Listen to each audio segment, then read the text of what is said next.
కడప జిల్లా బద్వేల్ మండలం బాక్రాపేట గుడిసెల్లో నివాసాల మధ్య శవాన్ని పూడ్చడంపై ఉన్నతాధికారులతో విచారణ జరిపించాలని సిపిఐ నాయకులు డిమాండ్ చేశారు.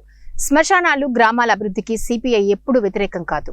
బద్వేల్ మండలంలోని ఇల్లు లేని నిరుపేదలు గత 10 నెలల క్రితం బాక్రాపేట చెరువు సమీపంలో ప్రభుత్వ భూమిలో చిన్నపాటి గుడిసెలు, రేకుల షెడ్లు నిర్మించుకుని జీవనం సాగిస్తూ ఉండగా బాక్రాపేట గ్రామంలో ఒక మహిళ అనారోగ్యంతో చనిపోయిన శవాన్ని అంత్యక్రియలు జరపడానికి అక్కడికి తీసుకురాగా అక్కడ ఉన్న జనం ఇళ్లకు దగ్గరలో కాకుండా కొద్ది దూరంలో చేసుకోండి అని అభ్యర్థించగా వారు మా భూమిలో మీరు ఉంటూ మమ్మల్ని ఇక్కడికి రావద్దు అంటారా అంటూ కాలనీ ప్రజలపై విచక్షణ రహితంగా దాడి చేసి అసభ్య పదజాలంతో దూషించడంతో గొడవ జరిగిందని అన్నారు.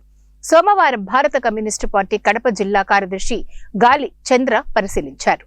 అనంతరం పత్రిక మీడియాతో మాట్లాడుతూ ఘటన జరగడం బాధాకరమని చింతిస్తున్నామని, అయితే దీనికి ప్రధాన కారణం కొంతమంది స్థానిక రాజకీయ నాయకులు, భూ కబ్జాదారులు అని అన్నారు.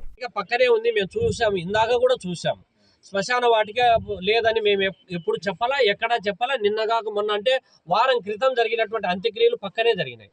అక్కడ పక్కనే పూడ్చుకోమని కూడా అభ్యర్థించారు వీళ్ళంతా పోయి. అక్కడ ఏది వినకుండా ఇప్పుడు పూడ్చినటువంటిది శ్మశానంలో ఇక్కడ ఈ చుట్టుపక్కల ఎక్కడైనా ఒక్క శవం అంటే ఒక్క అంత్యక్రియలు చేసినటువంటి ఏమన్నా ఉన్నాయా? ఇదే గడ్డ, ఈడ మనం నిలబడుకున్నటువంటి గడ్డ ఎవరిది? ఒకప్పుడు జయసుబ్బారెడ్డి ఇటుకల ఫ్యాక్టరీ పెట్టి ఆ పక్కన ఉన్నటువంటి మట్టిందో ఈడ గడ్డ పెట్టి ఇటుకల వ్యాపారం చేసినటువంటి జయసుబ్బారెడ్డి. ఆ పక్క 7-8 ఎకరాలు ఆక్రమించుకొని చుట్టూ ఫెన్సింగ్ వేసి ఓ పక్కేమో రెవెన్యూ అధికార యంత్రాంగం బోర్డు పెడతారు. ఆ మరుసటి రోజు చుట్టూరు ఫెన్సింగ్ చేస్తే అతన్ని మాత్రం ఎలాంటి చర్యలు తీసుకోరు. ఇంకొక పక్క జామాయిల చెట్లు వేసి ఆక్రమించుకుంటే అడ్డుకోరు. ఇంకొక పక్క రియల్ ఎస్టేట్ వ్యాపారం చేసి ప్లాట్లు వేసి హోల్సేల్గా అమ్మితే వాళ్ళను పట్టించుకోరు.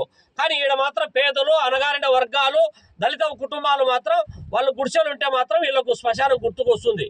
మేమేమి శ్మశానానికి వ్యతిరేకం కాదు, గ్రామ అభివృద్ధికి వ్యతిరేకం కాదు, గ్రామస్తులకు వ్యతిరేకం కాదు.